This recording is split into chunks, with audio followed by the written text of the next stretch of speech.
नमस्कार दोस्तों। कोटद्वार में मीडिया की नो एंट्री, यानी कोटद्वार शहर में मीडिया को जाने की अब अनुमति नहीं है। पता नहीं यह फरमान पुलिस या प्रशासनिक अधिकारियों की तरफ से आया है या फिर ऊपर से, यानी उत्तराखंड के सीएम लेवल से।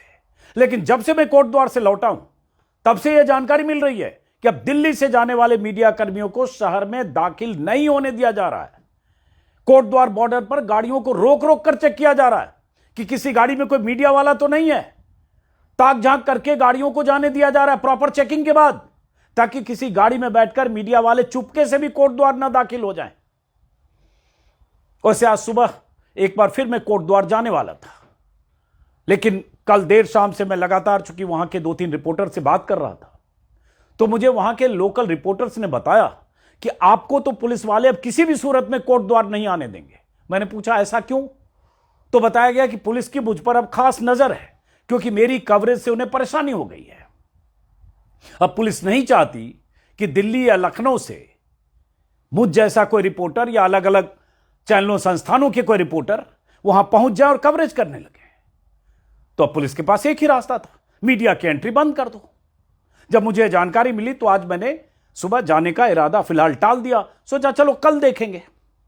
और स्क्रीन पर जो तस्वीरें देख रहे हैं वो कुछ देर पहले आई, आज सुबह की, जब दिल्ली से रेड माइक के रिपोर्टर सौरभ शुक्ला अपनी टीम के साथ कवरेज के लिए कोटद्वार पहुंचे थे। सौरभ को कोटद्वार के द्वार पर ही रोक लिया गया।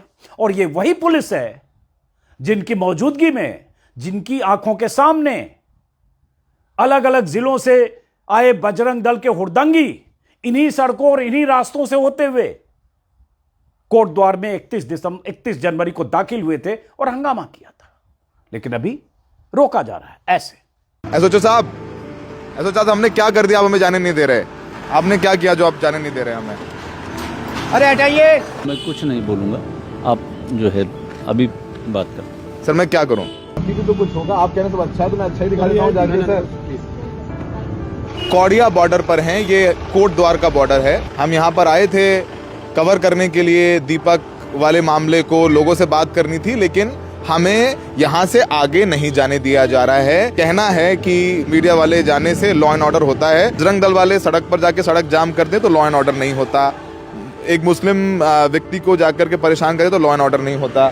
सर पूरे सम्मान के साथ सर हमें, अब देखिए हम बोरा साहब से पूछ रहे हैं, बोरा साहब हमें जवाब नहीं दे रहे हैं। सर मैं रिक्वेस्ट कर रहा हूँ, जाने दीजिए सर।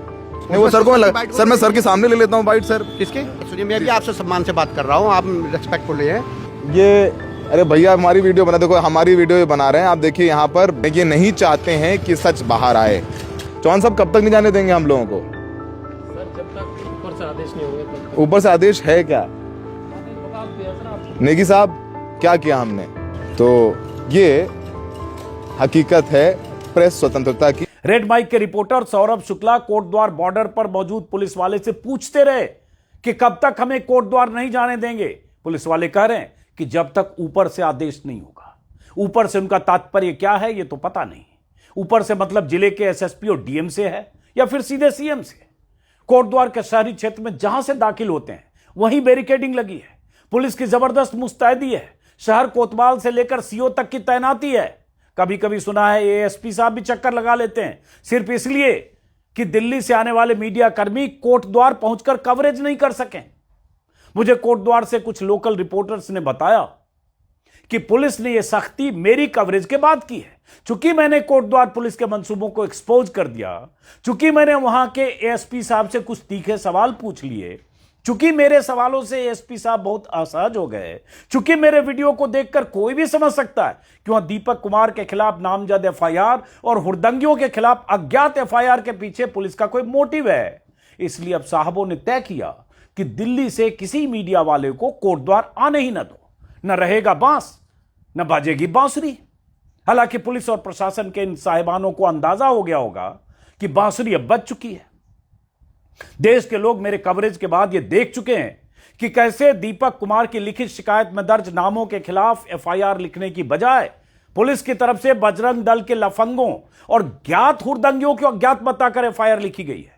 जिस दीपक कुमार को पूरा देश सलाम ठोक रहा है, उसी दीपक कुमार के खिलाफ कई धाराओं में उन्हीं हुड़दंगियों की शिकायत पर एफआईआर लिख दी गई है। अब पुलिस को लगता है कि बहुत छिछालेदर हो गई, बहुत मुंह काला हो गया, बहुत फजीयत हो गई तो बाहर से आने वाले मीडिया कर्मियों को ही रोक दो, शहर में घुस नहीं ना दो, किसी को दीपक तक पहुंच नहीं ना दो, किसी को उस बाबा ड्रेस वाले बुजुर्ग तक पहुंच नहीं ना दो।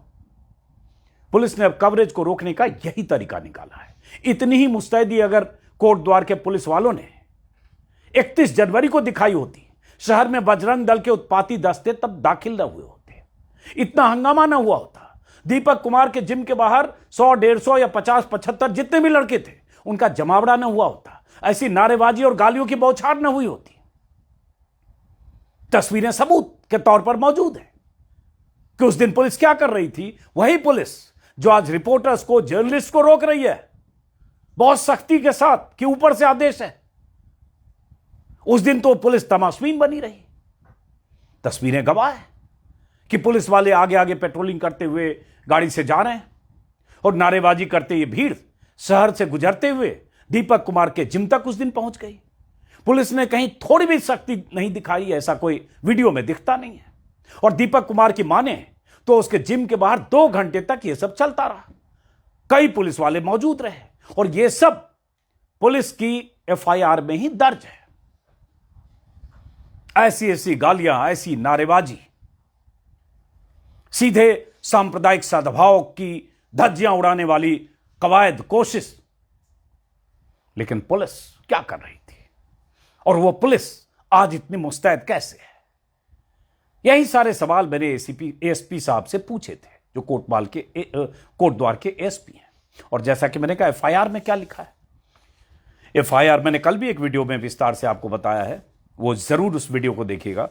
लेकिन उस दिन जो बजरंग दल के लड़के लफंगे, और लफंगा कहता हूं तो ऐतराज होता है बहुत सारे लोगों को, लफंगे क्यों कहते हैं, लेकिन एफआईआर में पुलिस ने जो कुछ उनके लिए लिखा है, पुलिस की दर्ज एफआईआर, भले उनको 30-40 लोगों को अज्ञात कहा, लेकिन जो कुछ लिखा है कि उन्होंने हंगामा किया, सांप्रदायिक सद्भाव को तोड़ा, पूछताछ के मतलब पुलिस को के साथ बदसलूकी की, पुलिस की बैरिकेडिंग को तोड़ा, पुलिस की नहीं माने, गाली गलौज की, इनको हटाने की कोशिश की तो पुलिस बल को भयोप्रांत कर हमलावर होकर पुलिस के साथ धक्का मुक्की की, ये सब कुछ एफआईआर में दर्ज है। इतना कुछ लिखने के बाद तो क्रिमिनलिटी प्रूव हो रही है, तस्वीरें गवाह है, चेहरे सबूत के तौर पर हैं, लेकिन अज्ञात जरूर है, लेकिन पुलिस ने उनके अपराध का जिक्र तो किया है। और अगर ये सब अपराध करते हैं तो लफंगे गुंडे नहीं हैं तो क्या है? लेकिन दीपक की एफआईआर अब तक दीपक के नाम से दर्ज नहीं हुई है, जो दीपक ने शिकायत दी थी 2 पन्ने की। इस शिकायत पर भी कल मैंने आपको वीडियो में बताया था, परसों भी बताया था जब मैंने दीपक से बात की कि कैसे इसमें 8 लोगों के नाम दीपक ने लिख कर दिए थे। उन 8 लोगों के नाम एफआईआर में होने चाहिए थे, लेकिन पुलिस ने अपनी तरफ से एफआईआर की। दीपक की यह शिकायत एफआईआर में अभी तक मेरी जानकारी के मुताबिक एफआईआर में कन्वर्ट नहीं हुई है। अगर हुई होती तो चौथी एफआईआर होती। एक एफआईआर जो दीपक कुमार के खिलाफ की गई, जो शाम 7:20 पे की गई, उन हुड़दंगियों पर एफआईआर पुलिस की तरफ से की गई जो 10:40-45 पर की गई, और एक एफआईआर जो बाबा ड्रेस के जो मालिक हैं उनकी तरफ से की गई। लेकिन दीपक कुमार ने जो नाम लिखे, जिन नामों का जिक्र किया, जिन पर आरोप लगाया कि हमलावर के नाम क्या हैं, उनकी गाड़ियों के नंबर क्या हैं, उनके फोन नंबर, सब कुछ इनके नाम से नामजद एफआईआर अब तक नहीं है। अगर आपको पता चले कमेंट बॉक्स में बता दीजिएगा। मैं तो इंतजार कर रहा हूं कि पुलिस इनके नाम कब डालती है, और यही सारे सवाल हमने पूछे थे।